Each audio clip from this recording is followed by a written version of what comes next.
It started with a pale yellow envelope taped crookedly to the front door, its corners curling in the late summer heat. The kind of envelope that instantly raises your blood pressure, because nothing good ever comes from the Homeowners Association.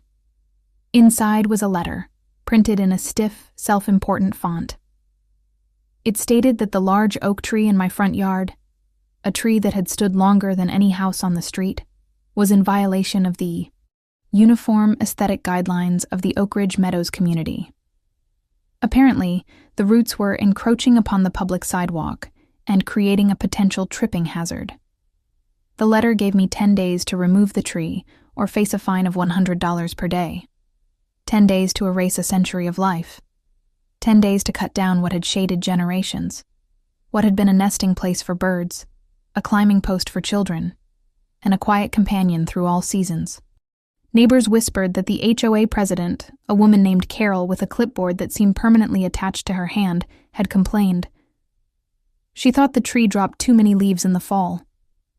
She thought it made the neighborhood look messy. For days, I stood at the window, watching that tree in the shifting light. The morning sun caught the rough grooves in its bark, tracing shadows like scars of time. The roots, yes, were strong, but they weren't breaking anything. The sidewalk remained smooth. It was as if the letter had exaggerated reality just enough to sound official. I tried reasoning, sending emails with photos, measurements, and even an arborist's note declaring the tree healthy and stable. The HOA never responded. Instead, another notice came. Final warning. That night, trucks rumbled past the cul-de-sac, and I dreamed of chainsaws. The next morning, orange paint marked the base of the tree, a silent countdown. The HOA didn't just want compliance. They wanted control.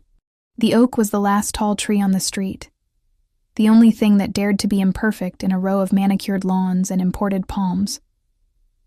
When I brushed the orange paint with my fingers, I made a decision I didn't yet understand. If they wanted to take the tree, I would make sure they could never truly remove it. And that was when the idea began, the quiet spark of something they couldn't fine, regulate, or cut down. By the end of the week, I knew exactly what I was going to do.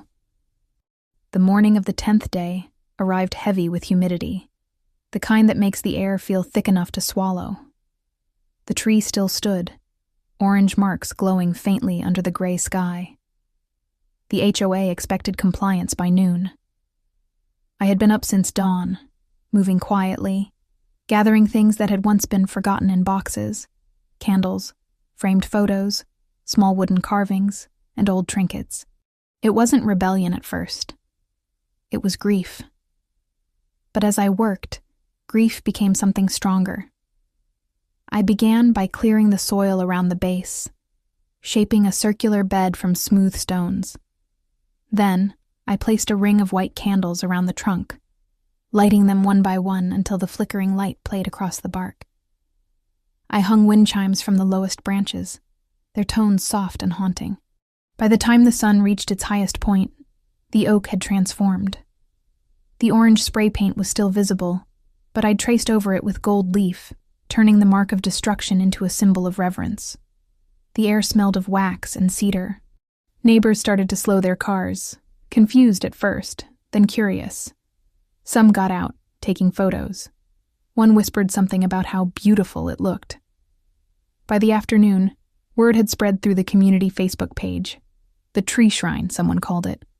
When the HOA representative arrived, clipboard in hand and lips pressed thin, she didn't know where to look.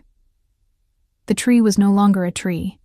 It was art, memorial, and protest combined. She took photos, muttered about violations, and left with a promise to follow up. But she didn't come back that day. That night, I sat beneath the branches and listened to the wind move through the leaves. People had started leaving offerings, small stones, flowers, handwritten notes. The base of the tree glowed in the candlelight, and for the first time, the neighborhood looked alive. What began as defiance had become community. Still, I knew the HOA wouldn't stop. They never did. Bureaucracies don't tolerate symbols they can't control. I knew they were planning their next move, probably something official, something meant to make me regret not giving in. I didn't care.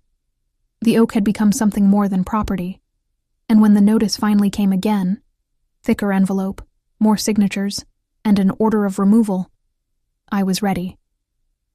The removal was scheduled for a Tuesday morning.